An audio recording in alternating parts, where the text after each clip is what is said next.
மீனராசிக்காரர்களுக்கு இந்த தடவை 1 2 3 4ன்ற மாதிரி எனக்கு சொல்ல தரல. ஏதாவது தெரிஞ்சதுன்னா அப்படி நானும் தேடிக்கிடி பார்க்குறேன். அந்த அளவுக்கான மிகச்சரியான ராஜயோகம் நிறைய மீனராசிக்காரர்களுக்கு பெயர் புகழ் கிடைக்கும். பட்டையை கலப்ப போறீங்க. இது வரைக்கும் 4 பேருக்கு மட்டும் தெரிஞ்ச நீங்க 400 பேருக்கு 4 லட்சம் பேருக்கு, அதுவும் ஜூன் 1 2 தேதிக்கு அப்புறம்லாம் வந்து மீனராசிக்காரர்களுக்கு மிகச்சரியான யோகமான காலகட்டம். எனக்கு ப்ரமோஷன் வரல, எனக்கு இன்க்ரிமெண்ட் வரல, எனக்கு கல்யாணம் நடக்கல, எனக்கு காது குத்தல, எல்லாம் நடக்கும். வீட்டுல சுபகாரியம். எப்பவுமே குருவோட பார்வைனா கோடி கோடியா கொடுக்குமானா கொடுக்காதுங்க. ஆனா 50,000 ரூபாய் செலவு இருக்கிற விஷயத்த 5,000 ரூபாயை முடிச்சு கொடுத்துரும். அதுதான் கடை. ஸோ இந்த 2026 குரு பெயர்ச்சியில யார் அதிர்ஷ்டம் பெறக்கூடிய ராசிகள் முதன்மை எடுத்தீங்கன்னா நான் மீனம் தான் சொல்லுவேன். அந்த அளவுக்கு மிகச்சரியான யோகம் காத்திருக்கு. அதுவும் எக்ஸ்பெஷலி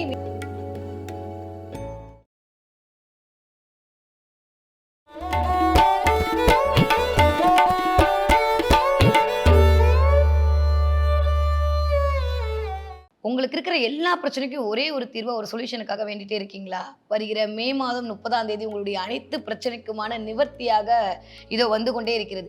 இதுவரைக்கும் யாருமே பண்ணாத அளவுக்கு சண்முக ஷடாக்ஷர சப்த சதி யாகம் கிட்டத்தட்ட 9 மணி நேரத்துக்கும் 7,000 கோடி ஆவர்த்திக்கு மேல 23 24 வேத விற்பனர்கள் வேத மந்திரங்கள் முழங்க உங்களுடைய பிரச்சனைக்கான தீர்வா இந்த யாகம் அமைய காத்திருக்கிறது.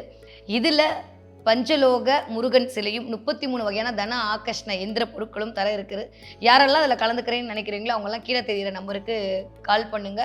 உங்களுடைய எந்த விதமான பிரச்சனையாக இருந்தாலும் 48 நாட்களில் முருகன் அருளால் கண்டிப்பாக தீரும்.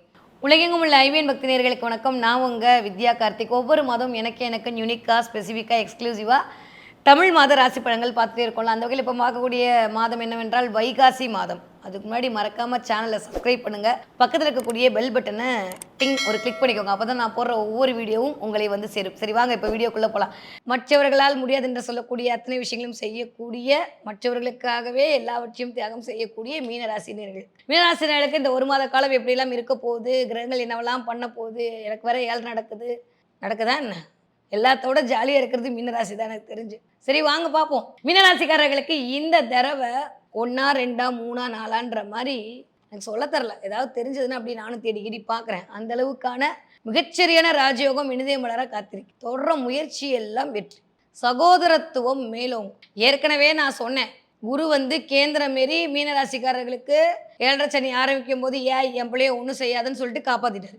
இப்போ 10ஆவதுக்கு அப்படியே ஜூன் 1ஆம் தேதி வாக்கியப்படி 25ஆம் தேதி வந்துருவாரு. சரி அப்படி அக்யூரேட்டாக எடுத்தால் ஜூன் 1ஆம் தேதி நைட்டு அப்படியே டிரான்ஸ்ஃபர் ஆகி கடகத்தில் வந்து அமர்ந்து 9ஆம் பார்வையான பாக்கிய பார்வையால் உங்களை தான் பார்ப்பேன்னு பார்க்க போறாரு. அப்புறம் என்ன வேணும் மீனராசிக்காரர்களுக்கு? அதுவும் 5ஆம் இடத்தில் அமர்ந்து பார்க்க போறாரு. குலதெய்வத்துடைய ஆசி கிடைக்க போகுது. இது வரைக்கும் எப்படி வேணா இருந்துட்டு போகுது வாழ்க்கை. ஜூன் மாசத்துக்கு அப்புறம் குலதெய்வத்துடைய கடாட்சத்தால், இஷ்ட தெய்வத்துடைய அனுகிரகத்தால் மீனராசிக்காரர்களுக்கு மிகச்சரியான யோகம் காத்திருக்கிறது. நிறைய மீனராசிக்காரர்களுக்கு பெயர் புகழ் கிடைக்க போகுது. பட்டையை கலப்ப போறீங்க. இது வரைக்கும் 4 பேருக்கு மட்டும் தெரிஞ்ச நீங்க 400 பேருக்கு 4 லட்சம் பேருக்கு தெரியறதுக்கான வாய்ப்புகள் இருக்கு. ஏன்னா எப்பயுமே நான் சொல்லுவேன், வீணத்துல ஒரு பிளான் இருந்தாலும் அவங்க மீடியாவில் வந்துருவாங்கன்னு. யாரெல்லாம் மீடியா ஃபீல்டில் இருக்கீங்களோ மீனராசிக்காரங்க, இந்த தடவை உங்களுக்கான வெளிச்சம் வியத்தகு வெளிச்சமா இருக்கும். 10ஆவதுக்கு 3ஆம் வீட்டு அதிபதியான மிஸ்டர் சுக்கிரன் போய் ராசிநாதனோட சேர்ந்து இணைந்து 9ஆம் தேதிக்கு மேல அருள் பாவனை செய்ய போறார். 3ஆம் இடமே தைரிய வீரிய விஜயஸ்தானம், வெற்றி ஸ்தானம் தான். அவரோட போய் ராசிநாதன் சேரும் போது எப்படி இருக்கும்? ஏற்கனவே குருதான் ஜாதகர், அவர் வேற நேரம் அவங்கள பாக்குறாரு. அப்ப தைரியம் மேலும், எது வேணா சாதிக்கலான்ற தன்னம்பிக்கை பிறக்கும். இது வரைக்கும் இருந்த கஷ்டங்கள் போயிடுன்ற ஒரு நம்பிக்கை பிறக்கும். செல்ஃப் கான்ஃபிடென்ட் ஒரு மீனராசிக்காரர்களுக்கு. அதுவும் ஜூன் 1 2 தேதிக்கு அப்புறம்லாம் வந்து மீனராசிக்காரர்களுக்கு மிகச்சரியான யோகமான காலகட்டம். எனக்கு ப்ரமோஷன் வரல, எனக்கு இன்க்ரிமெண்ட் வரல, எனக்கு கல்யாணம் நடக்கல, எனக்கு காது குத்தல, எல்லாம் நடக்கும். வீட்டுல சுபகாரிய நிகழ்வுகள் நடக்கும். என்னதான் 7.5 இருந்தாலும் நான் ஏற்கனவே சொல்ற மாதிரி ஜென்மச்சனியில் ஜெயிக்காதவர்கள் எப்பயுமே ஜெயிக்க முடியாது. ஏன்னா மற்ற ராசிக்காரர்களை விட மீனராசிக்காரர்களுக்கு இந்த தடவை நீங்க உங்களுக்கே இது இவ்வளவு பெருசா தெரிஞ்சதுன்னா போய் கேட்டு பாருங்க. நம்ம கடக மகரத்தெல்லாம் கேளுங்க. என் பக்கத்து வீட்டில் இருக்கக்கூடிய கும்பத்தை கேளுங்க. 12ஆம் வீடு தானே, அவர் சொல்லுவார் கதிரி. அந்த அளவுக்கு இருக்கிற அமைப்பெல்லாம் மாறி மீனராசிக்காரர்களுக்கு அவ்வளோ நெகட்டிவான பலனை கொடுக்க விடாம சனியை அப்படின்னு மண்டையிலேயே போட்டுட்டு இருக்காரு குரு. அதுவும் இப்போ 1ஆம் தேதிக்கு அப்புறம் டைரக்டா பார்க்க போறார். சுபத்துவமான சனி அப்படியே உங்களுடைய 7ஆம் இடத்தை பார்வை செய்றார். இது ஒரு ட்ரையாங்கிள் விதி. குருவோட பார்வை பெற்ற சனி அது சுபத்துவமாகி உங்களுடைய 7ஆம் இடத்தை பார்க்க போகுது. அப்ப சமுதாயத்தில் மதிப்பு, மரியாதை, அந்தஸ்து, கௌரவம் எல்லாம் கிடைக்க போகுது. உங்களுக்கும் உங்களுடைய ஸ்பௌஸுக்கும் இருந்த பிரச்சனை தீரப்போகுது. இதுவரைக்கும் இல்லாத அளவுக்கான ஒரு அந்யோன்யம் அதிகரிக்க போகிறது. எனக்கு ரொம்ப நாளா கல்யாணமே நடக்கல மேடம். இப்போ பண்ணலாமா? யாரோ 7:30ன்றாங்க, 8:30 அதெல்லாம் ஒண்ணுமே இல்ல. தாராளமா பண்ணுங்க. நெறைய பேருக்கு 7:30 சனில தான் கல்யாணம் நடக்கும். அதுக்கான வாய்ப்புகள்லாம் சனியும் குடுப்பாரு. அப்படிலாம் ஒண்ணும் கெடுக்க மாட்டாரு. ஏன்னா குருவுடைய பார்வை பெற்ற சனியோட அமைப்பு மிகச்சரியான யோகத்தை குடுக்கும். 10வதுக்கு மத்த இடங்கள்ல விழுகக்கூடிய அமைப்புமே ரொம்ப சூப்பரா இருக்கு. 11ஆம் இடத்தில் குருவோட பார்வை. லாபத்த தரக்கூடிய இடத்துல குருவோட பார்வை. அதுவும் மகர வீடு, நிலைத்த வீட்டில் குருவோட பார்வை. வேற என்ன சாமி வேணும்? இந்த பக்கம் 9ஆம் வீட்டில் குருவோட பார்வை. பாக்கியங்களை எல்லாம் அள்ளி குடுக்க போறார். ஸோ மீனராசிக்காரர்களுக்கு எனக்கு தெரிந்து இந்த ஒரு மாத காலம் இல்ல. இனிமேல் வரக்கூடிய ஒவ்வொரு மாத காலமும் புது முயற்சிகள், புதிய வெற்றிகள், புதிய பரிமாணங்கள், புதிய பரிணாமங்கள், புதிய பரிமாற்றங்கள் எல்லாமே கிடைக்க போகுது. நெறைய நல்லவே தேடி வரப்போகிறது. பூர்வீக சொத்து கையில் விடுவதற்கான வாய்ப்புகள் கிடைக்கும். பூர்வீக வீட்டை சரி பண்றதுக்கான வாய்ப்புகள் இருக்கும். இதுவரைக்கும் இல்லாம வீட்டு பராமரிப்பு நிகழ்ந்து இருக்கும். அதற்கான வாய்ப்புகள் நடக்கும். அதுக்கு பெரிய தொகை நடக்கணும்னா அது அப்படியே த்ரூண்டா முடிஞ்சு போயிடும். எப்பவுமே குருவோட பார்வைனா கோடி கோடியா குடுக்குமானா குடுக்காதுங்க. ஆனா ரூ. 50,000 செலவு இருக்கிற விஷயத்த ரூ. 5,000 முடிச்சு குடுத்துரும். அதுதான் கடாட்சம். வேற ஒண்ணுமே இல்ல. இப்படிலாம் பார்த்தா எத்தனை பேருக்கு அவர் கோடி குடுக்கணும்? அப்ப அதிர்ஷ்டம் என்பது நாம் நெனச்சத நம்ம நெனச்ச மாரியே குடுக்கறது தான். அது இஷ்டத்துக்கு அதுவா தானா எதிர்பார்க்காம வர்றது. அந்த மாரி அதிர்ஷ்ட காற்று வீச போகுது மீனராசிக்காரர்கள். ஆரோக்கியத்தில் மட்டும் கவனம். முதுகு தண்டுவடம் ரொம்ப ரொம்ப கவனமா பார்த்துக்கணும். ஏன்னா முதுகு தண்டுவடம் எல்லாம் சனியின் காரகத்துவம். முதல்ல எனக்கு தெரிஞ்சு இந்த 1½ வருஷமாவே முதுகு தண்டுவடத்துல பிரச்சனையை சந்திச்சுட்டு இருக்கக்கூடிய முதன்மை ராசி என்னன்னா மீனம் தான். எப்பயுமே ஜென்மத்துல சனி வரும்போது முதல்ல பண்ணக்கூடிய விஷயம் மந்தத்தன்மையை குடுப்பாரு. அதுக்கப்புறம் முதுகு தண்டுவடத்தை பாதிப்பார். அப்புறம் கால் நரம்புகள்ல பிரச்சனை குடுப்பார். இதுல 3 மட்டும் கவனமா இருந்துட்டீங்கன்னா போதும் மீனராசிக்காரர்கள். மத்த எல்லாமே சூப்பர். இன்னொன்னு புதன் வேற ஆட்சி வாங்கி உட்கார போறாரு. மூக்குல கொஞ்சம் கவனம் தேவை. மூக்குல இடிச்சுக்கிறது, சளி பிடிச்சுக்கிறது, சைனஸ் பிரச்சனை, ஒற்றை தலைவலி இதெல்லாம் வருவதற்கான வாய்ப்புகள் இருக்கு. 15ஆம் தேதியிலிருந்து அடுத்த மாசம் 15ஆம் தேதிக்குள்ள. அதனால கொஞ்சம் கோல்டு, ஃபீவர்லாம் புடிக்காம பார்த்துக்கோங்க மீனராசிக்காரர்கள். கொஞ்சம் உடல் அசதிகள் எட்டி பார்க்கலாம். ஆனா குலதெய்வத்துடைய ஆசி கிடைக்கும். இஷ்ட தெய்வத்துடைய அனுகிரகம் கிடைக்க போகுது. 2ஆம் வீட்டு அதிபதி 2ஆம் இடத்தில் ஆட்சி பலம் வாங்கி உட்கார்ந்திருக்கார். குருவோட பார்வையில மீனராசிக்காரங்க இருக்கீங்க. இந்த பக்கம் சுக்கிரனுடைய 3ஆம் வீட்டு அதிபதி ராசிநாதனோட இணைந்திருக்கார். 4ஆம் வீட்டு அதிபதி 4ஆம் இடத்தில் ஆட்சி வாங்கி உட்கார்ந்திருக்காரு. 5ஆம் வீட்டு அதிபதியில தான் போய் ராசிநாதன் உட்கார்ந்திருக்காரு. 6ஆம் வீட்டு அதிபதி உங்களுடைய 2ஆம் வீட்ல இருக்கு. வேற என்ன வேணும்? சொல்லும்போதே அவ்வளோ எல்லா பிளானட்டும் இந்த தடவ அனுக்கிரகம் யாருக்கு பண்ணுதுன்னா மீனத்துக்கு தான் பண்ணுது. ஸோ இந்த 2026 குரு பெயர்ச்சியில யார் அதிர்ஷ்டம் பெறக்கூடிய ராசிகள் முதன்மை எடுத்தீங்கன்னா நான் மீனம் தான் சொல்லுவேன். அந்த அளவுக்கு மிகச்சரியான யோகம் காத்திருக்கு. அதுவும் எஸ்பெஷலி மீன ராசிக்காரர்களுக்கு கனவுகள் பலித்தமா. ரொம்ப வருஷமா ஒரு விஷயத்த பண்ணணும். இதுதான் எனக்கு ட்ரீம் அப்படின்னு சொல்லிட்டு ஏன்னா மீன் அவ்வளோ சீக்கிரம் வெளில சொல்லாது எதையுமே. மனசுக்குள்ளேயே வச்சுட்டு இருப்பாங்க. ஆனா இந்த தடவ உங்க மனம் மகிழும்படியான விஷயங்கள் எல்லாம் நடக்கும். சந்தோஷமா இருக்கும். நிறைய பேர் நான் போன தடவ சொன்னேன். அருவி, ஏரிக்கெல்லாம் போயிட்டு வருவீங்க. இந்த தடவ அப்படியே தொடரும். இந்த 15ஆம் தேதியிலிருந்து 30ஆம் தேதிக்குள்ள கண்டிப்பாக ஏதாவது அருவியோடு, கடலோடு, காற்றோடு கனெக்ட் ஆவீங்க. ஞான மார்க்கத்தில் பயணப்படுவீர்கள். குரு ரொம்ப நல்லா இருக்காரு 5ஆம் இடத்துல. குலதெய்வ கோயிலுக்கு போயிட்டு வருவீங்க. இல்ல குலதெய்வ கோயில் பிரசாதம் உங்க கையில மீனராசிக்காரர்களுக்கு கிடைக்கும். இல்ல அந்த ஃபோட்டோவாவது கிடைக்கும். இல்ல இதான் உன் குலதெய்வம் அப்படின்னு தெரியாதவர்களுக்கு தெரிய வைப்பதற்கான வாய்ப்புகள் இந்த மாதம் சேரும். ரொம்ப நல்லா இருக்கு. மீனத்திற்கு எனக்கு தெரிந்து நிறையா அம்மா, அப்பாவுடைய அனுகிரகம் கிடைக்க போகுது. அண்ணன் தம்பியோட சந்தோஷங்கள் கிடைக்க போகுது. ரொம்ப நாளுக்கு அப்புறம் நிம்மதியா இருக்க போறீங்க. ஹேப்பியா இருக்க போறீங்க. பிள்ளைகள் மூலமாக சந்தோஷ நிகழ்வு வரும். ஒண்ணா உங்க வீட்டு பிள்ளைங்க உங்க வீட்டு பிள்ளைக்கு பூணல் போடலாம். இல்ல உங்க வீட்டு பொண்ணு வயசுக்கு வரலாம். இல்ல உங்க வீட்டு பிள்ளைக்கு கல்யாணம் நடக்கலாம். உங்க வீட்டு பையன் ஃபாரின்ல போய் வேலை பார்க்கலாம். ஏதோ ஒண்ணு பிள்ளைகள் மூலமாக நன்மைகள். 5ஆம் இடம் சுபத்துவமா போது அது உச்சமாகி உட்காரக்கூடிய ராசிநாதனுடைய அமைப்பு. அது இயங்க போது அதோடு சேர்ந்து சுக்கிரனுடைய அமைப்பும் சேரும்போது ஒரு புதுவித தெம்பும், புதுவித தைரியமும் மீனராசிக்காரர்களுடைய மனதில் எழப்போகிறது இந்த 1 மாத காலம். ஸோ இந்த 1 மாச காலம் எத பத்தியும் கவலைப்படாதீங்க. யார் 7:30ன்னு சொன்னாலும் சரி, யார் 8:30ன்னு சொன்னாலும் சரி, இல்ல நீங்களுக்கே அப்படிதான் மைண்ட் செட் பண்ணி வச்சுட்டாலும், பெரிய ரப்பரா வச்சு அழிச்சிருங்க. அதெல்லாம் ஒண்ணுமே இல்ல. எப்பயுமே ஏதாவது ஒரு இருட்டா இருக்குன்னா, இத்துணூண்டு வெளிச்சம் பட்டாலே அந்த அறை எப்படி அப்படியே பிரகாசிக்குமோ, அந்த மாரி கிட்டத்தட்ட இத்தனை கிரகங்களுடைய பார்வையும் உங்க மேல இருக்கும்போது, மீனராசிக்காரங்க ஏதாவது கெடுதல் பண்ண முடியுமா என்ன? ம்ஹ்ம். வேலையில் ஒரு வெற்றி கிடைக்க போகுது. இதுவரைக்கும் நானே வேலை சுமையை சுமக்கிறேன் அப்படின்னா, வேலை பளுவை ஷேர் பண்ணிக்கிறதுக்கு ஆள்கள் கிடைப்பாங்க. இல்ல கொஞ்சம் வேலை பளு அதிகரிக்கலாம். டிபெண்ட்ஸ் அப்பான் உங்களுடைய நேட்டல் ஹாரோஸ்கோப்ல இருக்கக்கூடிய தசாபுத்தியை பொறுத்து. ஸோ நெறைய பேருக்கு வேலை பளு மட்டும் வேலையில மட்டும் கொஞ்சம் கவனமா இருக்கணுமே தவிர, மத்தபடி எல்லாமே ஓகே.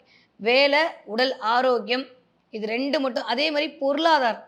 பொருளாதாரம் கூட எனக்கு தெரிஞ்சு பெரிய நெகட்டிவா இருக்கல. ஏன்னா 2ஆம் வீட்டு அதிபதி ஆட்சி வாங்கியிருக்காரு. அதனால பொருளாதாரம் வர்றதுக்கோ, பொருளாதார பிரச்சனையோ வர்றதுக்கான வாய்ப்பு இல்ல. பட் செலவுகள் அதிகமாகும். ஏன்னா அவர் 8க்கும் உடையப்பட்ட ஒரு காலபுருஷன். அப்ப செலவுகள் கொஞ்சம் அதிகரிக்கிறதுக்கான வாய்ப்புகள் உண்டு. அத மட்டும் கொஞ்சம் கண்ட்ரோல்ல வச்சுக்கிட்டீங்கன்னா போதும். மத்தபடி மீனராசிக்காரர்களுக்கு விரும்பியதெல்லாம் செய்யக்கூடிய மனம் நிறைவான மாதமாக இந்த மாதம் இனிதே மலர காத்திருக்கிறது. ஓகே. படிக்கிற பிள்ளைங்க எப்படி இருப்பீங்க? சூப்பரா படிப்பீங்க. ஆனா நான் ஏற்கனவே சொன்ன மாரி இந்த மூக்கு, தொண்டை இந்த பிரச்சனை வரதுக்கான வாய்ப்புகள் இருக்கு. அதனால கொஞ்சம் கோல்டு, சளி, ஃபீவர்லாம் புடிக்காம மீனராசிக்காரங்க பார்த்துக்கங்க. மீனராசிக்காரங்க குழந்தைங்களுக்கு டக்குன்னு அஃபெக்ட் ஆயிடும் இந்த தடவ. அதனால அத மட்டும் கொஞ்சம் பார்த்துக்கோங்க. கொஞ்சம் புதன் சார்ந்த பிரச்சனை, கொஞ்சம் நரம்பு பிரச்சனை, கால் இழுக்கிறது, கால் வலி இதெல்லாம் வந்து எட்டி பார்க்கும். ஆல்மோஸ்ட் இப்ப தானே ஸ்கூல் திறந்து 1 மாசம் கூட ஆகல. அப்புறம் என்ன? பெருசா ஒண்ணும் இல்ல. நெறைய ஜாலியா ஜில்கனா இருக்க போறீங்க. புது புது விஷயங்கள கத்துக்க போறீங்க. ஸோ மீனராசிக்கு ஒண்ணும் நெகட்டிவா இல்ல. கற்றுக்கொள்வதற்கான வாய்ப்புகள் தான் இருக்கு இந்த தடவ குழந்தைகளுக்கு. 20லேருந்து 40 வயசு இருக்கக்கூடிய மீனராசிக்காரர்களுக்கு இந்த தடவ வேலை இல்லாதவர்களுக்கு வேலை கிடைக்கும். தொழில் பிராப்தம் கிடைக்கும். நெறைய பேருக்கு பிசினஸ் பண்ணணுன்ற எண்ணம் மேலோங்கும். இருக்கிற வேலைய விட்டு புதுசா தொழில் தொடங்குவீங்க. அந்த தொழில்ல வெற்றி அடைவீர்கள். மிகப்பெரிய பிரம்மாண்ட வெற்றி கிடைக்க போகுது. செலிபிரிட்டி யோகம் கிடைக்க போகுது. யாரெல்லாம் வாயால் பிழைக்கக்கூடிய தொழில் செய்துக்கிறீங்க, வாத்தியார் வேலை பார்த்துட்டு இருக்கீங்களோ, இல்ல நீங்க வந்து மார்க்கெட்டிங் ஃபீல்ட்ல இருக்கீங்களோ, இல்ல வந்து வழக்குரையரா இருக்கீங்களோ, பிசினஸ் பண்றீங்களோ, ரியல் எஸ்டேட் பண்றீங்களோ, அத்தன மீனராசிக்காரர்களுக்கும் தாறுமாறான சூப்பர். 40லேருந்து 60 இருக்கக்கூடிய மீனராசிக்காரர்களுக்கும் முதுகு தண்டுவடம் ரொம்ப கவனமா பார்த்துக்கணும்.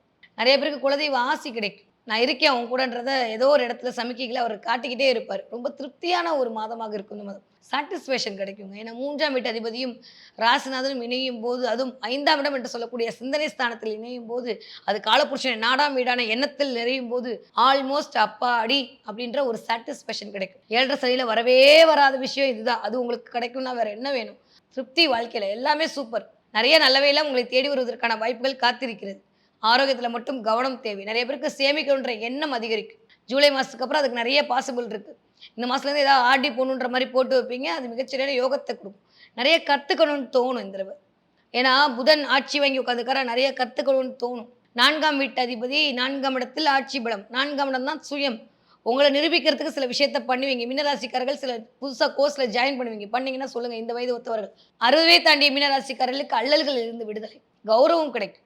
உங்க பேச்சின் மூலமாக 4 பேருடைய வாழ்வியல் மாறும். ரொம்ப நல்லா இருக்கு. பழைய விஷயங்கள அசைப்போடுவீங்க. பெரிய ஃபோட்டோலாம் எடுத்து வச்சு பார்த்துட்டு, உங்கள பத்தியான விஷயங்களோட நீங்க கலந்துரையாடி கொண்டிருப்பீர்கள். நெறைய பழைய நினைவுகள் மூலமாக உங்களுக்கான மதிப்பீடுகள் என்பது உயரும். வீட விக்கிறது, வீடு வாங்குறது, இடத்த விக்கிறது, இடம் வாங்குறதுன்ற மாரியான உங்கள் பணத்தின் மூலமாக சில நல்லவைகள் நடக்கும். கடன் அடையும். ஸோ ஆரோக்கியத்தில இருந்த குறைபாடு எல்லாம் விலகப் போகிறது. மீனராசிக்காரர்களை பொறுத்தவரைக்கும் மன நிம்மதியை தரக்கூடிய மாதமாக இந்த வைகாசி மாதம் இனிதே மலர காத்திருக்கிறது. ஓகே. என்ன தெய்வத்தை வழிபாடு செய்ய வேண்டும்? கண்டிப்பாக பழனிமலை முருகன் வழிபாடு மிகச்சரியான ராஜயோகத்த குடுக்கும். 2ஆம் வீட்டதிபதி 2ஆம் இடத்தில் ஸ்ட்ராங்கா இருக்கு. அவர கும்பிட்டாலே போதும். எல்லாத்தையும் கொண்டு வந்து இந்தான்னு உங்களுக்கு குடுத்துருவாரு. ஸோ முருகப்பெருமான் வழிபாடு முன்னுக்கு வரக்கூடிய வழிபாடாக இந்த தடவை இனிதே மலர காத்திருக்கிறது. மீனராசிக்காரங்க இந்த தடவை என்ன பார்ப்பீங்க அப்டின்னா, மீனராசிக்காரங்க நெறைய யானை பார்ப்பீங்க. மே 15ஆம் தேதியிலேருந்து ஜூன் 15ஆம் தேதிக்குள்ள நெறைய யானை பார்ப்பீங்க. யானைகிட்ட ஆசீர்வாதம் வாங்குவீங்க. யானைகிட்ட ஆசீர்வாதம் வாங்குவதற்கான வாய்ப்புகள் ஏன் உங்க குலதெய்வம் கோயில்ல கூடயே நடக்கும். இல்ல ஏதாவது ஒரு இஷ்டதெய்வ கோயில்ல நடக்கும். ஏதோ கோயிலுக்கு போகும்போது எதிர்பார்க்காம யானைகிட்ட ஆசீர்வாதம் வாங்குவீங்க. ஏதோ ஒரு யானை படத்தை பார்ப்பீர்கள். யானை தும்பியை தூக்குற மாரியான சில விஷயங்கள் நடக்கும். யானை கனவில் வரும். இதெல்லாம் நடக்கும் மீனராசிக்காரர்களுக்கு. குரு ஸ்ட்ராங்கா இருக்காரு. பிளஸ் பண்ணிக்கிட்டே இருக்காரு. பெரும் நிதிக்கு இறைவனா இவங்கள வாக்குவதற்கான வாய்ப்புகள் இருக்கு. எத பத்தியும் கவலைப்படாதீங்க. நம்ம என்ன நினைக்கிறோமோ அதாங்க நம்ப. நீங்க நினைக்க ஒண்ணுமே இல்லன்னு. 7:30லாம் ஒண்ணுமே இல்ல. சனி பார்க்குறான் ஒண்ணும் பண்ண மாட்டார். சுபத்துவமாய் ஆல்ரெடி உட்கார்ந்திருக்காரு. பத்தாததுக்கு ராசநாதனுடைய பார்வை வேற. ஏதாவது பிரச்சனை ஆத்த கிடக்கும்போது அம்மா சேலைய புடிச்சிட்டு போற மாரி புள்ள எப்படி ஒரு கம்ஃபர்ட் ஜோன்ல இருக்குமோ, அதே மாரி அப்படியே உங்க ராசநாதனுடைய பார்வையில அப்படியே மீனராசிக்காரர்கள் கடக்க போறீங்க. வேற என்ன வேணும்? ரொம்ப நல்லா இருக்க போகுது. கொஞ்சம் லேசினஸும், கொஞ்சம் போட்டியும் உங்களை சுற்றி சில சில அவதூறுகளும் வருவதற்கான வாய்ப்புகள் இருக்கு. இனி வரும் காலங்கள்ல வார்த்தையில மட்டும் கவனமா இருந்துட்டா போதும். கோவப்படாம இருந்துட்டீங்கன்னா போதும். மத்தபடி எல்லாமே சூப்பரா இருக்கக்கூடிய காலமாகத்தான் இனிதே மலர காத்திருக்கிறது. என்ன நம்பர இந்த தடவ பயன்படுத்தலாம் அப்டின்னீங்கன்னா, மீனராசிக்காரர்கள் 5514 555114 இந்த எண்ண பயன்படுத்துங்க. இந்த எண்ண ஏதாவது ஒரு நோட்ல காலைல எழுதி வச்சுட்டு போறது, இல்ல இந்த எண்ணை பயன்படுத்துறது, இந்த எண்ண மணிக்கட்டுல எழுதுறது இதெல்லாம் உங்களுக்கான நல்லவைகளை உங்களை நோக்கி ஈர்த்து கொண்டு வரதுக்கான வாய்ப்புகளை இந்த எண்கள் உங்களுக்கு வழங்கும். ரொம்ப நல்லா இருக்கு மீனராசிக்காரர்களுக்கு இந்த வைகாசி மாதம்.